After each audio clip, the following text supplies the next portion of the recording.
Thank you very much, Dr. Gass.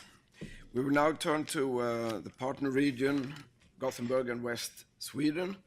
And as I have only 15 minutes, I will make my presentation very short to leave them time for the real issues. Please, I would like to invite Patrik Andersson, Chief Executive Officer of Business Region Göteborg, who deals with business development in the area. Fredrik Lindén, CEO of West Sweden Tourist Board, and Lennart Johansson, Director of Leisure Tourism in the city of Gothenburg. Please, Patrik.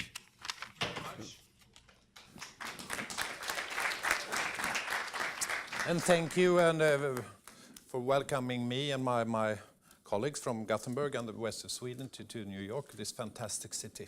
So I have 3 pictures to put Gothenburg and West Sweden on the map, so to speak, for you who may have not been there. It's a fantastic place.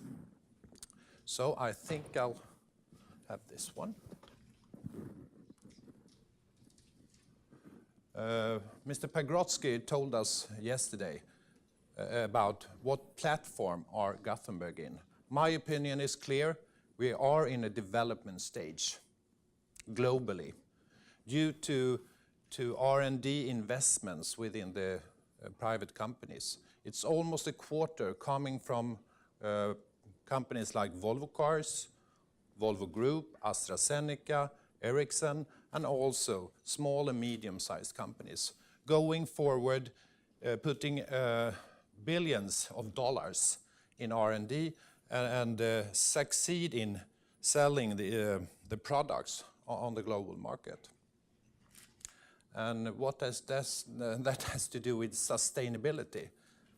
We're moving forward within transportation, within mobility, digitalization, for a better future. In 2017, it will be 100 self-driving cars in the city center of Gothenburg.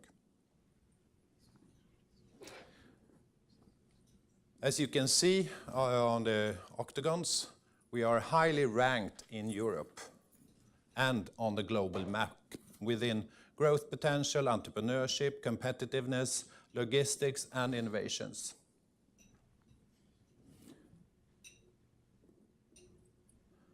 And as Mr. Pagrotsky told us yesterday, the unemployment rate is the lowest in Sweden, and this hasn't happened in modern times. And this is the cause. High growth, I will say that the prognosis of the regional gross product will be not under 5% when closing the books in 2016. Top level in Europe.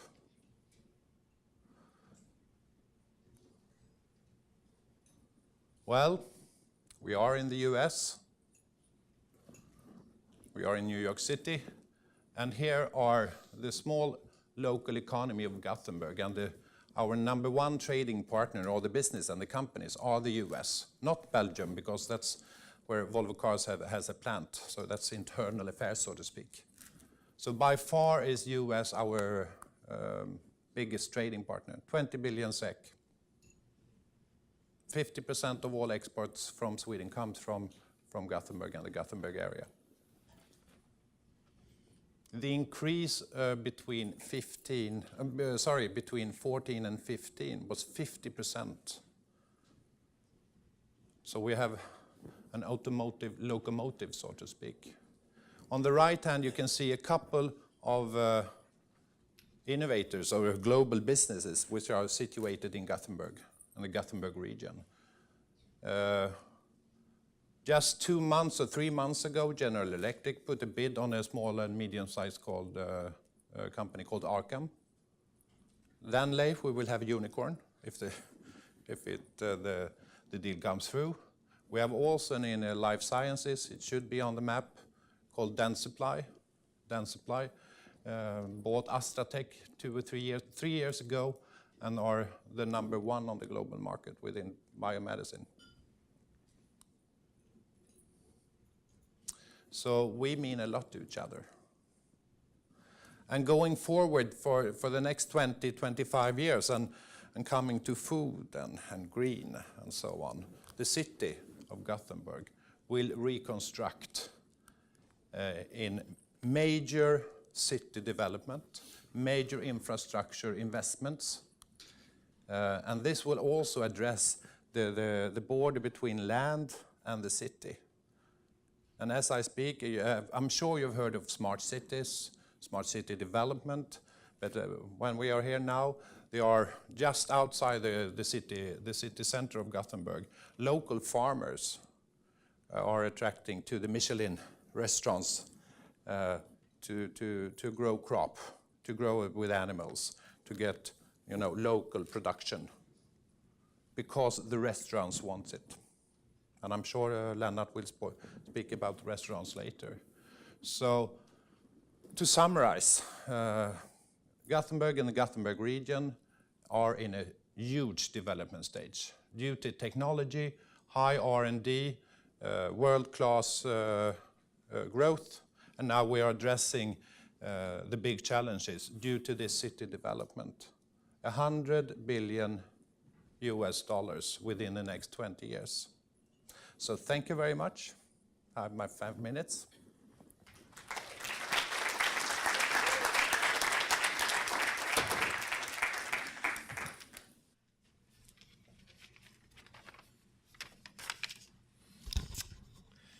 Thank you, Patrik.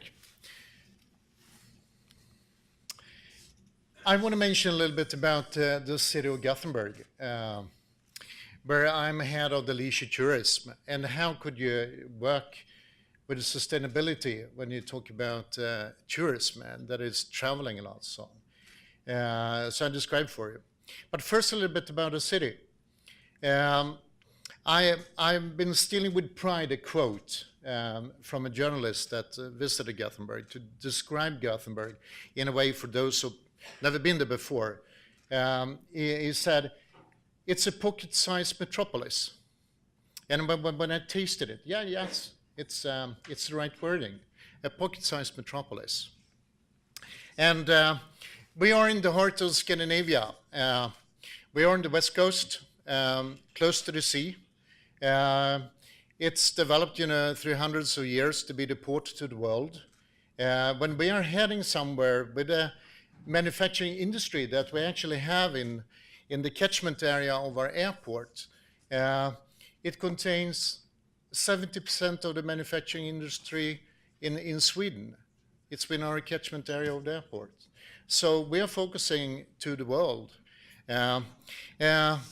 Decision made once upon a time of the strategic king pointed out the city 1621. When we are working with the visitors industry, I want to mention about 3 different segments in the visitors industry. One of them is meetings. Another one is leisure, private travel, and another one is events. And what we're doing, we are connecting with what Patrik was talking about from the business society. We work with a triple helix model. So the city, the public sector, together with the vision with the academia, and then together with the business sector. The 3 ones having the same goal, where to go, and then we define which type of meetings that should showcase the strength of our city. And we target those meetings to attract them to come to Gothenburg, combined in the message sustainable growth. I'm not only talking about growth over time, I'm talking about in the 3 dimensions in sustainability. So we're talking about social responsibility, we're talking about environmental, and we're talking economical growth. So that's part of the strategy we're having. And Mr. Gass, I want to mention for you, we have adopted some of the SDGs.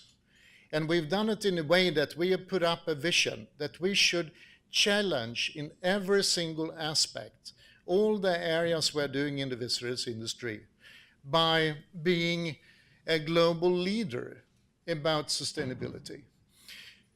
We have developed, in lack of measurement for the visitors industry, we developed a couple of years ago a sustainability index that we actually got a UN WTO award, the best tourism award, for how to benchmark among cities to follow up the SDGs. We've done that. And we were the first one to be pace setter. Now we are developing it further. This index is going to be, or it has been decided to be, a global measurement tool for the visitors industry, which we're actually very proud of. When it comes to events, we are running a lot of events ourselves. We execute them and we manage them. And for some of you, these is well-known events. I want to mention some of them for you. We're doing it eco-certified, every single one of them, just to challenge every single aspect. We try to do new innovations, do things in new different ways. For example, way out west, you see it up to the left. Huge outdoor concerts, a festival, but not in a concrete building. We do it in one of our wonderful parks. We do it in a very sustainable way, eco-certified, of course. And this is an annual festival that is attracting 33,000 last year for 3 days, coming to Gothenburg. And a couple of years ago, they said, you know, all the food served in this festival, we want to go veggie. And that is to challenge. They made it, and that was one of the most successful steps they ever made. And the first year, where they actually, or the second year they were doing it, they got a phone call from a very special guy, an artist, that wanted to come there because they were sharing the values. His name was Prince. So he came, he had a performance that was totally unplanned because it was sharing the values of the festival. When we go to other social responsibility areas, we're having an event down to the left. You see, for the Arabic-speaking people, we want to be the music event city in the Nordics. There you see Elissa.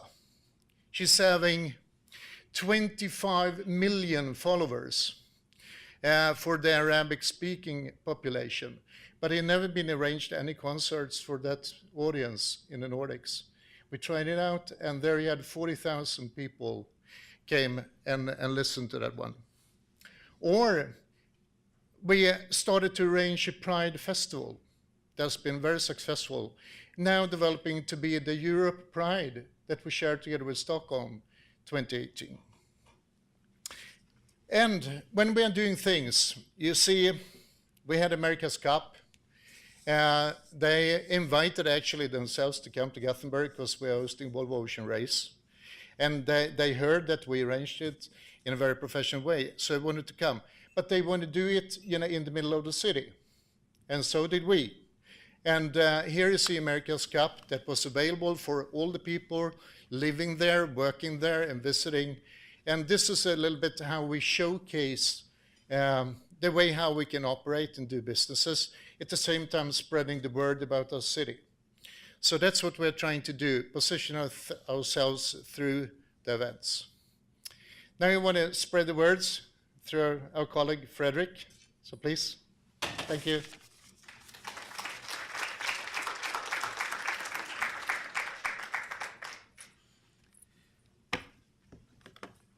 I would like to welcome you to West Sweden, a very small part of the map that we are very proud of. My name is Fredrik Lindén. I'm the CEO for West Sweden Tourist Board, and our task is to develop and promote the destination West Sweden. We see a growing interest in our destination, especially from foreign travelers. And we'd like to say that West Sweden is not for anybody. It's a destination for travel-conscious and aware people. It's a destination for people who want to experience something else. The sea is always inviting. We have one of the few reachable archipelagos in the world. Thousands of islands on the west coast of Sweden, all reachable within 1 or 2 hours from Gothenburg. Our seaside location offers great opportunities for exciting activities, everything from being really active to relaxing and just being. We have the most fantastic seafood, including, of course, our shellfish.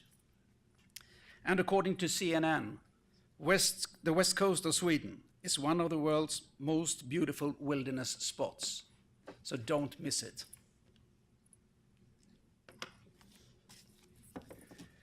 The combination of local produce and talented chefs have made international success of the Swedish cuisine. One example here in New York is our very own Marcus Samuelsson, of course, and we have many more in Sweden and around the world.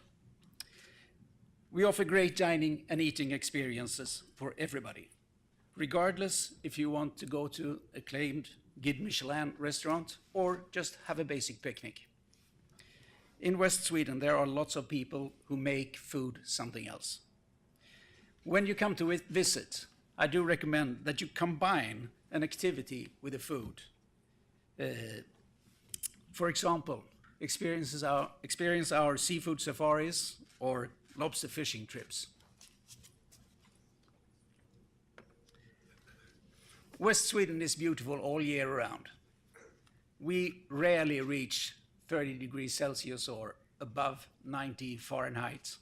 But for that, we compensate with colorful autumn walks, winters with snow and skiing, and magic springs when nature comes back to life again. You surely wonder whether West Sweden is something for the traveler from New York. We really believe it is. People, regardless of where they come from, want to experience new things. Things that are different from what they're used to, a contrast to the everyday life. So let me try a couple of these contrasts on you.